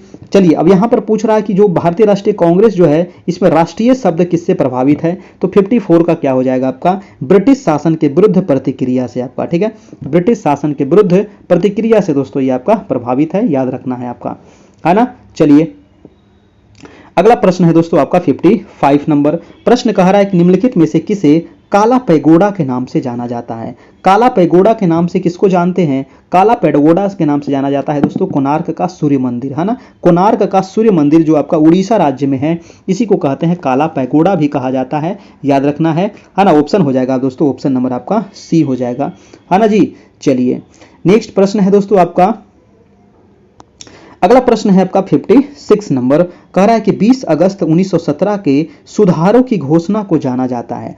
20 अगस्त 1917 को सुधारों की जो घोषणा को दोस्तों मॉन्टेग्यू घोषणा के नाम से जाना जाता है। किस घोषणा, जल्दी से लिखिए, मॉन्टेग्यू घोषणा, है ना। जो भी आंसर है फटाफट इसको लिखते चलिए, मॉन्टेग्यू घोषणा के नाम से इसको जाना जाता है। आंसर हो जाएगा आपका आंसर नंबर ए हो जाएगा मेरे भाई, बिल्कुल सही जवाब। अगला प्रश्न है आपका कि शाहजहां के काल में कौन यूरोपीय यात्री भारत आया था, तो शाहजहां के काल में यूरोपीय यात्री भारत कौन आया था, जल्दी से आपको बताना है कौन आया था शाहजहां के काल में। देखिए शाहजहां के काल में आया था दोस्तों आपका यूरोपीय यात्री, उसका नाम था पीटर मुंडी। क्या नाम था, पीटर मुंडी, पीटर मुंडी, पीटर मुंडी। ऑप्शन हो जाएगा आपका ऑप्शन नंबर डी हो जाएगा, शाहजहां के शासन काल में आया था पीटर मुंडी, है ना। और दोस्तों जहांगीर के काल में भारत कौन आया था, तो टॉमस रो आया था, है ना। विलियम हॉकिंस और टॉमस रो जो आया था ये जहांगीर के काल में आया था, और पीटर मुंडी जो आया था ये शाहजहां के काल में आया था, ये आपको पूछा जाता है। अगला प्रश्न है आपका 58 नंबर, कह रहा है कि बुनियादी शिक्षा का विचार पहले किसने प्रस्तुत किया था। देखिए बुनियादी शिक्षा का जो विचार जो सबसे पहले प्रस्तुत किया गया था वो हमारे राष्ट्रपिता महात्मा गांधी जी के द्वारा, है ना, महात्मा गांधी जी के द्वारा दोस्तों ये प्रस्तुत किया गया था। आंसर क्या हो जाएगा आपका, ऑप्शन नंबर सी हो जाएगा आपका बिल्कुल सही नंबर, है ना, ऑप्शन नंबर आपका सी हो जाएगा। नेक्स्ट प्रश्न है दोस्तों आपका 59 नंबर, कह रहा है कि विक्रमशिला विश्वविद्यालय की स्थापना किसके द्वारा की गई थी। विक्रमशिला विश्वविद्यालय, विक्रमशिला विश्वविद्यालय की स्थापना जो होती है दोस्तों ये धर्मपाल वंश के जो महानतम शासक था उसके द्वारा होता है ना। आंसर क्या हो जाएगा, धर्मपाल के द्वारा दोस्तों ये आपका हुआ था। ये पाल वंश का था आपका धर्मपाल, और इन्होंने ही किया था दोस्तों विक्रमशिला की स्थापना। आंसर हो जाएगा आपका ऑप्शन नंबर बी हो जाएगा आपका बिल्कुल सही। धर्मपाल दोस्तों किस धर्म को मानता था, तो ये बौद्ध धर्म को मानता था। ये भी आप क्वेश्चन आपको पूछा जाता है, ये बौद्ध धर्म को मानता था आपको धर्मपाल, है ना।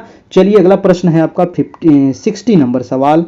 प्रश्न कह रहा है कि महात्मा गांधी द्वारा भारत छोड़ो आंदोलन प्रारंभ वर्ष कौन था। अभी दोस्तों क्लास समाप्त नहीं हुई है, क्लास अभी आधा घंटा लगभग और चलेगी, है ना। ये दोस्तों टोटल 80 सवाल हम लोग यहाँ पर करेंगे, है ना। टोटल आप लोग को कंप्लीट करना है, लास्ट तक आप लोग बने रहिए और वीडियो को लाइक भी जरूर कीजिए। प्रश्न कह रहा है कि महात्मा गांधी द्वारा भारत छोड़ो आंदोलन प्रारंभ कब हुआ था। भारत छोड़ो जो आंदोलन हुआ था ये प्रारंभ दोस्तों 1942 ईस्वी में। ऑप्शन हो जाएगा आपका बी नंबर 1942 में आपका, है ना। 8 अगस्त 1942 बंबई के ग्वालियर टैंक से भारत छोड़ो आंदोलन प्रारंभ किया गया था। और इसी में दोस्तों महात्मा गांधी के द्वारा एक नारा भी दिया गया था, करो या मरो का नारा। आंसर याद रखना है। देखिए 8 अगस्त को तो शुरुआत हुआ था, है ना, लेकिन दोस्तों 9 अगस्त को क्या हुआ था, 9 अगस्त को दोस्तों 0 आवर के तहत, है ना, 9 अगस्त 1942 को ऑपरेशन 0 आवर के तहत दोस्तों महात्मा गांधी समेत जितने भी भारत के सभी महत्वपूर्ण नेता थे सबको गिरफ्तार कर लिया गया था, है ना, ऑपरेशन 0 आवर के तहत 9 अगस्त 1942 को। अगला प्रश्न है आपका 61 नंबर, निम्नलिखित में से कौन सा जोड़ा सही है। 61 नंबर सवाल है कि कौन सा जोड़ा यहां पर सही है।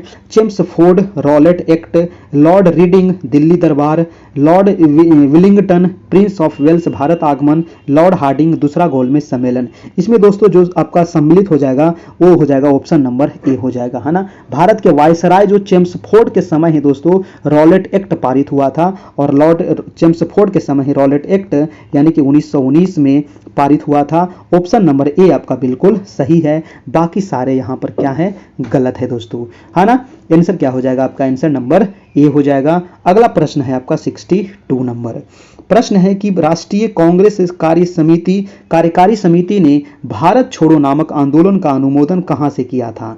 बहुत इंपॉर्टेंट सवाल है कि राष्ट्रीय कांग्रेस कार्यकारी समिति के द्वारा भारत छोड़ो आंदोलन का जो अनुमोदन किया गया था वो कहां से हुआ था। तो अनुमोदन अगर पूछे भाई साहब तो अनुमोदन हो जाएगा आपको वर्धा से। कहां से जी, वर्धा से हो जाएगा आपका अनुमोदन। ऑप्शन हो जाएगा आपका ए नंबर बिल्कुल सही हो जाएगा, ठीक है। वर्धा से हुआ था ये अनुमोदन, और 8 अगस्त को दोस्तों इसका शुरुआत हुआ था ग्वालियर टैंक, बंबई के ग्वालियर टैंक मैदान से आपका, ठीक है। और उसी में करो मरो का नारा दिया गया था, और 9 अगस्त को ऑपरेशन 0 आवर के तहत जितने भी प्रमुख नेता थे सभी को गिरफ्तार नजरबंद कर दिया गया था।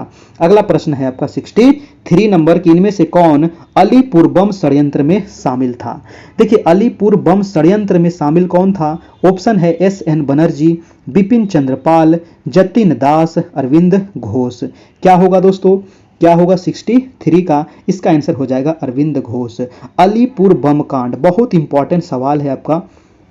अलीपुर बम षड्यंत्र से संबंधित अरविंद घोष और वरिंद्र कुमार घोष, है ना। अरविंद घोष और कौन थे, वरिंद्र कुमार घोष। दोनों घोष को आपको याद रखना है। अलीपुर बम षड्यंत्र जो हुआ था ये कब हुआ था भाई साहब, 1908 में हुआ था। कब हुआ था, 1908 में हुआ था। और अरविंद घोष के बारे में कहा जाता है कि यह गरम दल के पहले नेता थे जिन्होंने बाद के समय में क्रांति का रास्ता अपना लिया था आपका। अगला प्रश्न है आपका 64 नंबर, देखिए 64 नंबर सवाल थोड़ा सा अच्छा सवाल है।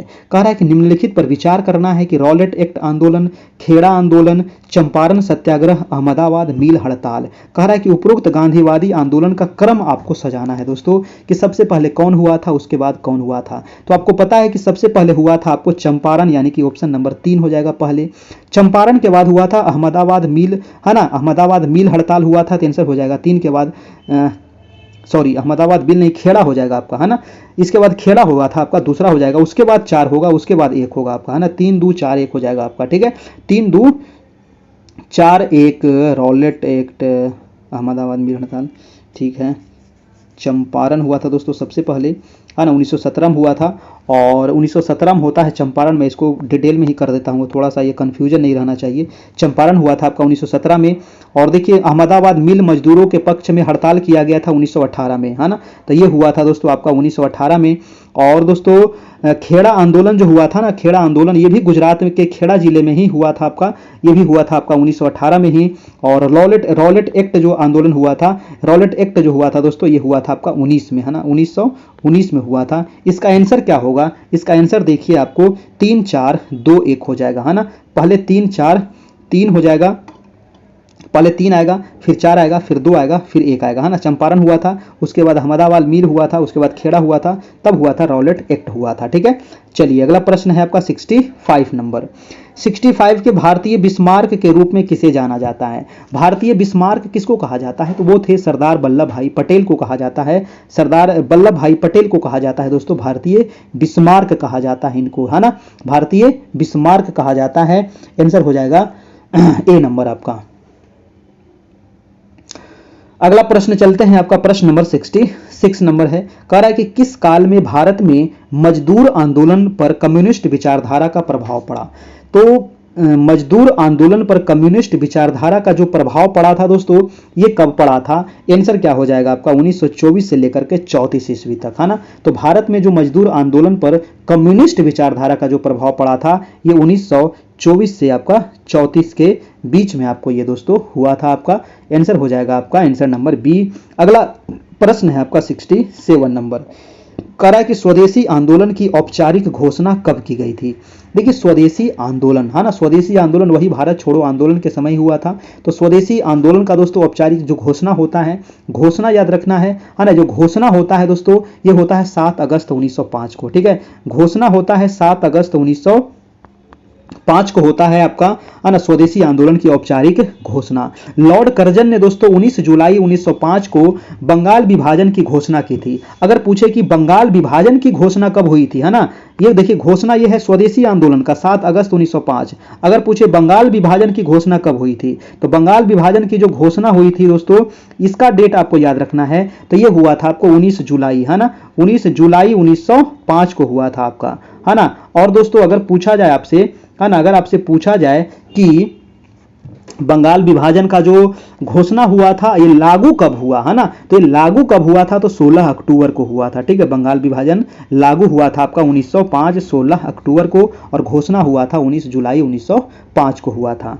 अगला प्रश्न है दोस्तों आपका प्रश्न नंबर 68 नंबर। कह रहा है कि 1905 में बंगाल के विभाजन का आदेश किसके द्वारा दिया गया था। देखिए ये तो लॉर्ड कर्जन है, काफी आसान सवाल है ना, ये तो आपको बताया गया है कि लॉर्ड कर्जन ने ही आदेश दिया था आपका, है ना। आंसर क्या हो जाएगा 68 का ए नंबर 1905 में आपका। और घोषणा कब हुआ था 19 जुलाई को, और ये लागू हुआ था 16 अक्टूबर को। अगला प्रश्न है आपका 69 नंबर।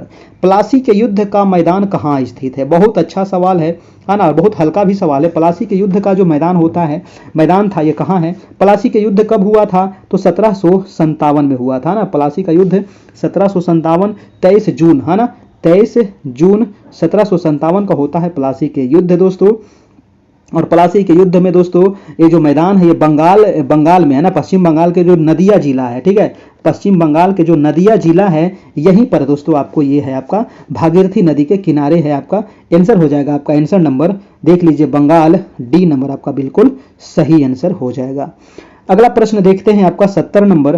प्रश्न कह रहा है कि फ्रेंच ईस्ट इंडिया कंपनी की स्थापना कब हुई थी। देखिए फ्रेंच ईस्ट इंडिया कंपनी अगर पूछे, फ्रेंच मतलब फ्रांस वाला, है ना, फ्रेंच मतलब फ्रांस वाला, तो फ्रांस ईस्ट इंडिया कंपनी हुई थी 1664 में, है ना। और 1664 हो जाएगा। चलिए तो आंसर हो जाएगा आपका, आंसर नंबर ए हो जाएगा आपका बिल्कुल सही जवाब।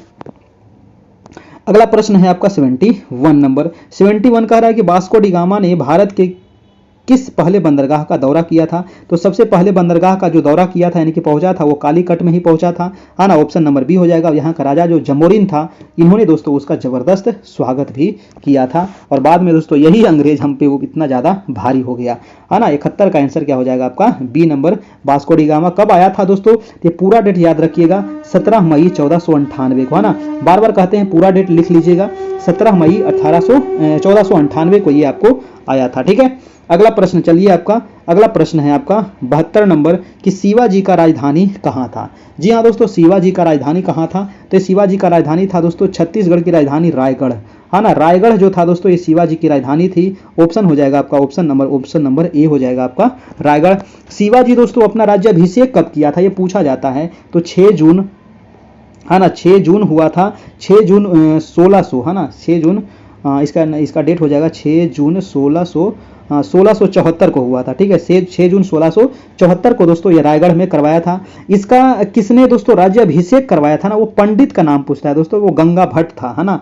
वो पंडित का नाम याद रखना है, गंगा भट्ट वो पंडित का नाम था, इन्होंने ही किया था। ऑप्शन हो जाएगा ए नंबर। अगला प्रश्न है आपका 73 नंबर। 73 नंबर प्रश्न है कि गुलाम वंश के संस्थापक कौन थे? जी हाँ दोस्तों, गुलाम वंश की जो स्थापना होती है 1206 ईस्वी में होती है इसकी स्थापना, और इसकी जो स्थापना किया गया था किसने? तो ऑप्शन क्या हो जाएगा जल्दी से बताइए, कुतुबुद्दीन ऐबक, है ना। मैं देखिए ऑप्शन नहीं पढ़ रहा हूँ, आप लोग को ऑप्शन पढ़ करके खुद जवाब देना है। कुतुबुद्दीन ऐबक ही किया था दोस्तों गुलाम वंश का 1206 ईस्वी में, है ना, याद रखना है आपका, ठीक है। चलिए, और इसकी राजधानी कहाँ थी दोस्तों? तो कुतुबुद्दीन ऐबक की जो राजधानी थी वो लाहौर थी, ठीक है। कहाँ थी? लाहौर इसकी राजधानी थी, याद रखना है। अगला है आपका 74 नंबर प्रश्न कि मोहम्मद गोरी ने जयचंद को किस युद्ध में पराजित किया था? देखिए मोहम्मद गोरी दोस्तों जयचंद को जो पराजित किया था ये कब किया था आपका? 74 का हो जाएगा 1194 में चंदावर का युद्ध होता है, ठीक है। चंदावर का युद्ध होता है कब जी? तो चंदावर का युद्ध होता है 1194 में, और इसी समय दोस्तों किसने, मोहम्मद गोरी ने जयचंद को हराया था, याद रखना है। अगला सवाल है आपका सवाल नंबर 75 नंबर। और देखिए वीडियो को सभी लोग लाइक भी करते चलिएगा। डेली आपकी 9 PM से क्लास चलती है, ठीक है। इसका PDF आपको मिल जाएगा दोस्तों हमारे इसी नंबर पर, है ना। इसके अलावा जितनी भी क्लासेज हुई है मैराथन का, है ना, जो भी आपका सब्जेक्ट होगा उसके अलावा जो NCERT करवाया गया है, जो चैप्टर वाइज करवाया गया है वो भी आपको मिल जाएगा। प्रश्न कह रहा है कि महमूद गजनवी के साथ भारत आने वाला प्रसिद्ध इतिहासकार कौन था? ठीक है, तो महमूद गजनवी के साथ कौन आया था जी? तो महमूद गजनवी के साथ दोस्तों आया था अलबरूनी। कौन आया था भाई साहब? अलबरूनी आया था महमूद गजनवी के साथ। आंसर हो जाएगा आपका आंसर नंबर बी हो जाएगा। महमूद गजनवी कब आया था? तो 11वीं सदी में दोस्तों ये आपका भारत आया था महमूद गजनवी, ठीक है। महमूद गजनवी के साथ आया था अलबरूनी दोस्तों, है ना, अलबरूनी आया था आपका। अगला प्रश्न है दोस्तों आपका 76 नंबर। कंबोडिया के किस शासक ने प्रसिद्ध अंकोर वाट मंदिर बनाया था? अंकोर वाट का मंदिर कहाँ है दोस्तों? तो ये कंबोडिया में है, और ये विष्णु का मंदिर है ना, और ये विष्णु भगवान का मंदिर है कंबोडिया में दोस्तों। ये सूर्यवर्मन द्वितीय के काल में हुआ था आपका, सूर्यवर्मन द्वितीय के काल में हुआ था आपका अंकोर वाट के मंदिर का निर्माण। ये विष्णु मंदिर है दोस्तों, और ये मंदिर जो है ना ये यूनेस्को के विश्व धरोहर सूची में इसको शामिल किया गया है। अगला प्रश्न है आपका 77 नंबर कि पंचतंत्र किसने लिखी है? पंचतंत्र दोस्तों ये लिखी गई है विष्णु शर्मा के द्वारा, है ना, विष्णु शर्मा के द्वारा पंचतंत्र की रचना की गई है, याद रखना है। अगला प्रश्न है आपका प्रश्न नंबर 78 नंबर कि श्रवणबेलगोला कहाँ स्थित है? बहुत इंपॉर्टेंट है श्रवणबेलगोला, है ना। श्रवणबेलगोला ये कहाँ है दोस्तों? ये वही श्रवणबेलगोला है दोस्तों जहां चंद्रगुप्त मौर्य ने अपने जीवन के अंतिम समय में वहीं पर बिताया था और अपना शरीर को त्याग दिया था दोस्तों, ठीक है। और जैन धर्म को ये अपनाया था चंद्रगुप्त मौर्य। श्रवणबेलगोला जो वर्तमान में है ये कर्नाटक में पड़ता है। ऑप्शन क्या हो जाएगा आपका? ऑप्शन नंबर डी नंबर हो जाएगा दोस्तों। अगला प्रश्न चलते हैं आपका 79 नंबर। प्रश्न कह रहा है कि जैन परंपरा के अनुसार पहले तीर्थंकर कौन थे? देखिए जैन धर्म में टोटल 24 तीर्थंकर हुए थे, आपको पता ही है। पहले कौन थे? तो पहले थे आपके ऋषभ देव, है ना। पहले कौन थे? पहला पूछा जाता है ऋषभ देव थे पहले। अगर पूछा जाए दोस्तों 23वें कौन थे? तो 23वें थे पार्श्वनाथ। और 24वें कौन थे? तो भगवान महावीर, है ना। 24वें कौन थे? भगवान महावीर थे। और जैन धर्म के वास्तविक संस्थापक भी महावीर को ही कहा जाता है, याद रखना है। चलिए अगला प्रश्न है आपका, प्रश्न नंबर 80 नंबर दोस्तों कह रहा है कि हड़प्पा सभ्यता संबंधित है। हड़प्पा सभ्यता दोस्तों ये कैसी सभ्यता थी? कांस्य युग से सभ्यता थी। बिल्कुल सही आंसर हो जाएगा हड़प्पा सभ्यता। आपको ऑप्शन एक ही सही पता चल गया कि हड़प्पा सभ्यता थी जो थी आपकी कांस्य युगीन सभ्यता थी आपका, है ना। कि आंसर क्या हो जाएगा आपका? आंसर नंबर ए हो जाएगा। ठीक है जी। चलिए तो ये रहा दोस्तों आज का टेस्ट। कैसा लगा आप लोग जरूर नीचे बताना है। वीडियो अच्छा लगा हो तो जाते जाते लाइक भी कर दीजिएगा। सबका आंसर आपको दे दिया गया है। ये टेस्ट नंबर आपका हिस्ट्री का मैराथन 2 था, है ना। इसमें 80 सवाल कराया गया था। टेस्ट 1 में भी दोस्तों आपको 80 सवाल करवाया गया था।